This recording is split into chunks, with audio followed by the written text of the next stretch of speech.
सगळ्या पक्षांच्याकडे असणाऱ्या ठरावांची संख्या आम्ही पेपरला वाचतोय। एकूण मला वाटतंय 4,500 मतदार एकूण मतदान नोंदवणार आहेत, पण सगळ्याकडची संख्या जर काढली तर 20,000च्या पुढे जायला लागली।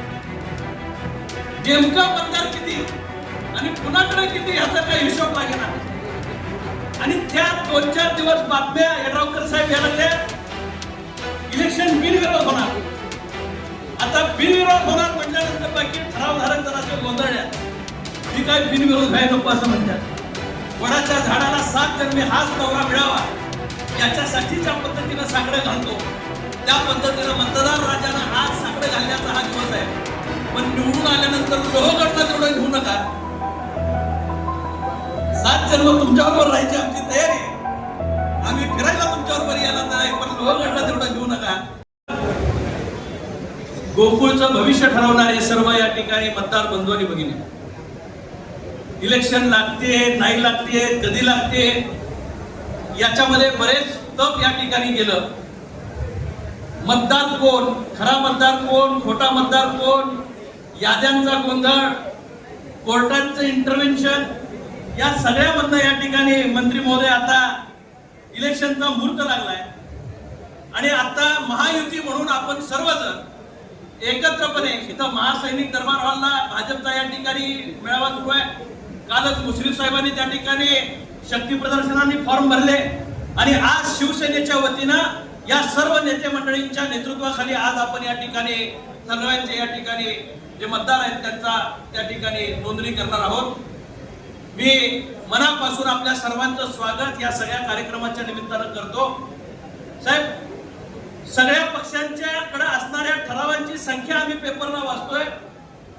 एकूण मला वाटतंय 4,500 मतदार एकूण मतदान नोंदवणार आहेत, पण सगळ्याकडची संख्या जर काढली तर 20,000च्या पुढे जायला लागली। नेमका मतदार किती आणि कुणाकडे किती याचा काही हिशोब लागेना। आणि त्या 2-4 दिवस बातम्या येड्रावकर साहेब यायला लागल्या, इलेक्शन बिनविरोध होणार। आता बिनविरोध होणार म्हटल्यानंतर बाकी ठरावधारक जरासं गोंधळल्यात, ही काय बिनविरोध आहे नको असं म्हणतात। इलेक्शन लागली पाहिजे, लोकशाही जगली पाहिजे, ह्या भूमिकेत ठरावधारक आहेत। आणि या सगळ्यामध्ये खऱ्या अर्थानं जिल्ह्याच्या विकासाचं गणित लक्षात घेता, उद्या शेतकऱ्यांच्या विकासाचं गणित लक्षात घेता निश्चितच नेते मंडळी योग्य पद्धतीने या ठिकाणी पुढे जातील।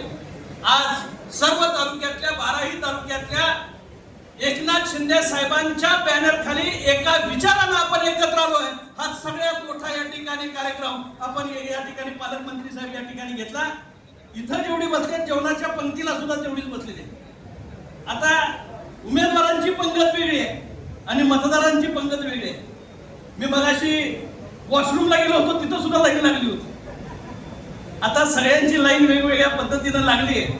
मी आपल्याला मुद्दामून सांगतो, आता मगाशी संजय दादा म्हणाले की वटवाळ सावित्रीचा दिवस आहे आणि या निमित्तानं वडाच्या झाडाला 7 जन्मी हाच नवरा मिळावा याच्यासाठी ज्या पद्धतीनं साकडं घालतो त्या पद्धतीनं मतदार राजानं आज साकडं घालण्याचा हा दिवस आहे। पण निवडून आल्यानंतर लोहगडला तेवढं घेऊ नका। 7 जन्म तुमच्याबरोबर राहायची आमची तयारी आहे, आम्ही फिरायला तुमच्याबरोबर यायला तयार आहे, पण लोहगडला तेवढं घेऊ नका। शेतकऱ्याचं कल्याण हाच आपला सर्वात मोठा उद्देश असला पाहिजे आणि त्या दिशेनं या ठिकाणी आपण सर्वांनी ताकदीने या ठिकाणी जाऊया। महायुतीची महाताकद या कोल्हापूर जिल्ह्यातली खऱ्या अर्थानं एक नावाजलेली संस्था, शेतकऱ्यांच्या घामावर रक्तावर आणि सर्वसामान्यांच्या परिश्रमात उभी राहिलेली ही संस्था, याला बाळसर निर्माण करण्यासाठी समृद्ध करण्यासाठी आपण सगळ्यांनी एकत्र या ठिकाणी योगदान देऊया एवढं या निमित्तानं सांगून जे सर्व या ठिकाणी ठरावधारक आले त्यांचं स्वागत या निमित्तानं